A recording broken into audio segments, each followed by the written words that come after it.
When my husband walked through the door, everything looked the same as it always had. He smiled, set his bag down, and asked if I'd missed him.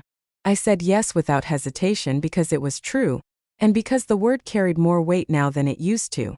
As he talked about his trip, I watched him closely, searching his face for any sign that he knew something had changed. There was nothing. His trust sat between us like something solid and unbroken, and that made my chest ache more than suspicion ever could have. But I moved through the next few days carefully, measuring every word and reaction. Guilt followed me everywhere, quiet but constant. Simple things felt heavier than before. When my husband laughed, I felt undeserving of the sound. When he reached for my hand, I wondered if he could feel the tension in mine. I told myself I would bury what happened, that I would treat it as a moment of weakness that didn't deserve any more attention. But secrets don't disappear just because you ignore them. His best friend kept his distance after that. There were no messages, no casual check-ins, no excuses to come by. When we did cross paths in group settings, everything stayed polite and surface level. We avoided eye contact more than necessary, both of us silently agreeing to protect what we had nearly damaged. To anyone watching, nothing seemed wrong. To me, every interaction felt loaded with unspoken understanding. What surprised me most was how the desire faded, replaced by something heavier and more enduring. It wasn't longing anymore, but awareness. I became painfully aware of my own capacity to cross lines I once thought were unmovable. I realized that loneliness doesn't announce itself loudly. It slips in quietly, convincing you that being seen for a moment is worth the risk of everything else. I never told my husband what happened.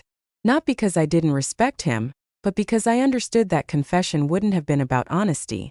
It would have been about easing my own guilt at the cost of his peace. I chose instead to face what I'd learned about myself. I started paying attention to the distance in my marriage, not to blame him, but to understand where I had gone wrong in staying silent for so long. That night didn't end my marriage, and it didn't start an affair. But it changed me in a way that was impossible to undo. I became more cautious with my thoughts, more honest about my needs, and more aware of how easily boundaries can blur when you feel invisible. I learned that not all betrayals leave evidence behind. Some live quietly inside you, shaping the way you see yourself and the choices you make afterward. Even now, I think about how close I came to a version of my life that would have hurt a lot of people, including myself. I don't tell this story to justify what I felt or what I said. I tell it because sometimes the most dangerous moments aren't the ones where everything falls apart, but the ones where nothing does. Where you walk away appearing unchanged, carrying a secret that reminds you every day how fragile trust really is. The doorbell rang earlier than I expected, and suddenly the quiet I'd been moving through all day shattered. My husband's mood shifted instantly. He smiled more, spoke louder, became animated in a way I hadn't seen directed at me in a long time. That contrast didn't sting immediately, but it settled somewhere deep, like a reminder I couldn't ignore. As his friends filled the living room with laughter and familiar jokes, I hovered between spaces, half host, half observer. They were people I'd met before, faces I recognized, names I remembered just well enough. But one of them stood out without trying. Not because he was louder or more confident, but because he noticed me. When I brought drinks in, he thanked me directly instead of speaking over my shoulder. When I joined the conversation, he paused to listen instead of continuing without me. It was such a small thing, yet it felt disproportionately important. My husband barely looked my way. He was busy telling stories I'd heard a dozen times, stories where I existed only as a background detail or not at all. At one point, he interrupted me mid-sentence to correct something trivial, and the conversation moved on without me. I felt myself shrink back, embarrassed without knowing exactly why. That was when the friend caught my eye and gave me a look that said he'd noticed too. Not pity, understanding. Dinner itself felt like a performance. I served food, refilled glasses, smiled when expected. The friend complimented the meal, asked how I learned to cook certain dishes, asked questions that required more than a polite answer. I found myself responding more honestly than I usually did, talking about things I hadn't shared in a long time. My husband didn't join those exchanges. He didn't need to. He assumed I'd be there, doing my part. At some point, the conversation split into smaller groups. My husband moved toward the louder side of the room, leaving me seated near the friend. The space between us felt charged, Not with anything inappropriate yet, but with awareness. We talked about work, about life, about how strange it is to feel surrounded by people and still feel alone. I didn't say that last part directly, but he seemed to hear it anyway. That I noticed how easy it was to talk to him.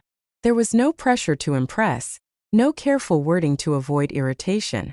He laughed at my jokes, remembered details I mentioned minutes earlier. With every exchange, a quiet part of me woke up, one I had assumed was gone. And that realization scared me more than it thrilled me. I kept checking myself internally, reminding myself who he was and who I was supposed to be. I told myself this was harmless, that conversation wasn't betrayal.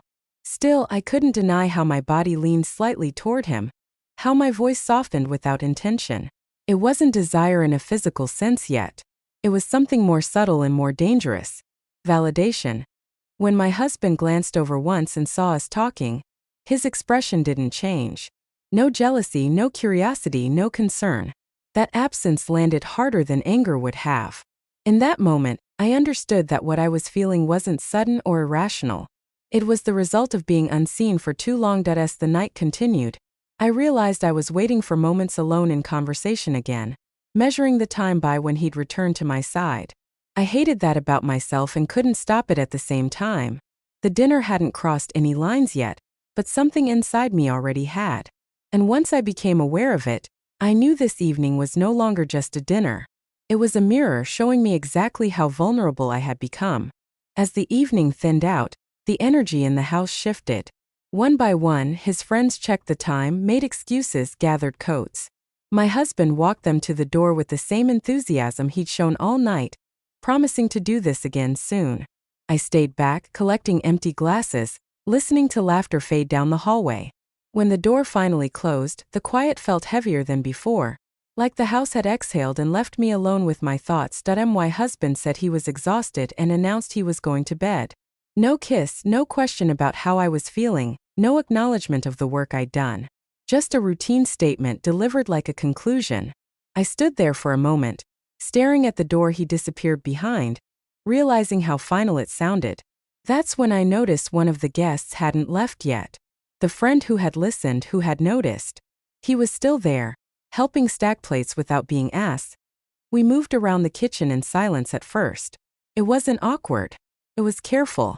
He thanked me again for dinner, said it felt good to be in a home that didn't feel rushed. I laughed quietly, unsure why that comment landed so deeply. He looked at me, really looked at me, and asked if I was okay. Not as small talk. Not out of politeness. The question caught me off guard because no one had asked it all night. I could have lied. I should have. Instead, I said I wasn't sure. That answer opened something I didn't know how to close. We talked in low voices about marriage, about expectations that go unspoken until they turn into resentment. I didn't complain about my husband directly. I didn't need to. The gaps spoke for themselves. He shared just enough of his own disappointments to make it feel balanced. Not like a confession but a mutual understanding. The moment stretched longer than it should have. Our conversation drifted closer, not in distance but in tone. There was a pause where neither of us spoke, where the air between us felt thick with possibility. I knew then exactly what was happening. I knew this was the point where I could step back, clear my throat, say goodnight, and lock myself in the safety of what was familiar. I didn't. What followed wasn't reckless or sudden. It was quiet, intentional, and terrifying in its clarity. I made a choice not because I was overwhelmed but because I was aware. Aware of how empty I'd felt for so long. Aware of how alive I felt in that moment. The line was crossed without spectacle, without drama, just two people acknowledging something they both knew shouldn't exist and allowing it anyway. Almost immediately after, reality rushed back in. Not with shame first but with stillness. We pulled away, not in panic but in understanding. No promises were made. No future imagined. It wasn't about running away together or replacing one life with another. It was about a truth I couldn't ignore anymore. Something in my marriage had been broken long before that dinner, and what I'd done only exposed it. He left shortly after, quietly, respectfully, without trying to turn the moment into more than it was.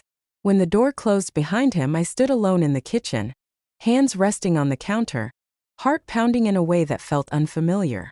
I expected guilt to consume me. It didn't. What I felt instead was clarity mixed with fear. I went to bed beside my husband later that night, staring at the ceiling, listening to his breathing. I knew nothing would be the same after this, even if no one ever found out. The act itself wasn't the real betrayal. The real betrayal was how easily I'd accepted being unseen for so long.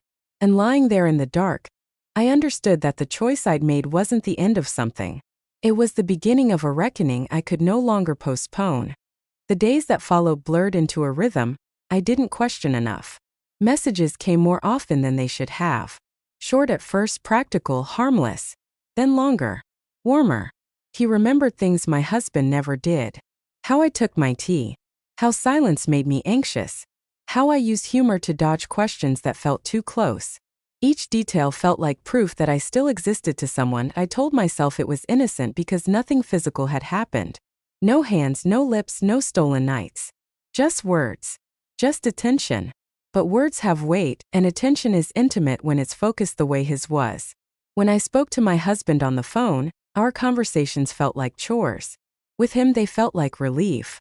That contrast became impossible to ignore. There was a moment, quiet and unremarkable, when I realized I was waiting for his messages. Not hoping. Waiting. Structuring my time around them.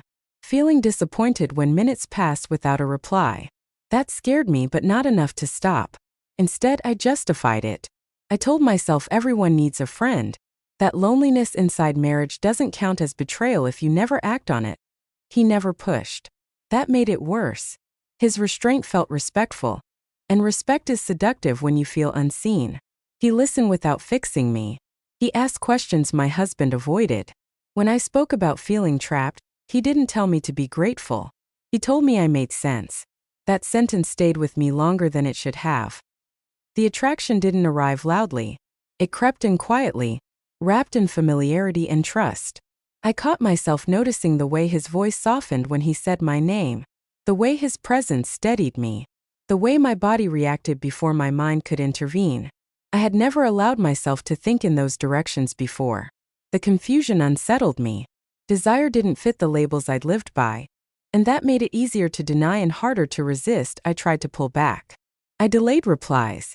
I shortened conversations. I reminded myself of vows and consequences. But distance only sharpened the ache. When he noticed, he didn't confront me. He simply said he hoped I was okay. That concern cracked something open. Guilt followed immediately, heavy and persistent. But guilt has never been a strong enough anchor on its own. Meanwhile, my marriage continued to erode quietly. My husband sensed the shift but misread it as stress. He offered solutions instead of presence, advice instead of intimacy. I realized how long I had been translating my needs into silence for him, and how easily they surfaced with someone else. That realization felt like betrayal even before any lines were crossed. One evening, our conversation drifted somewhere vulnerable. Not explicit, not reckless, just honest in a way that removed plausible deniability. We acknowledged the pull without naming it, acknowledged the risk without stepping away. That was the moment I understood that emotional fidelity had already slipped through my fingers. I went to sleep knowing I was standing between two truths. One was familiar, safe, and empty.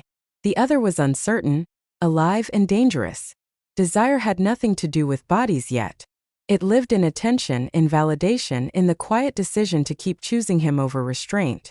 And deep down, I knew that once you allow yourself to feel seen by someone else, the rest becomes a matter of time.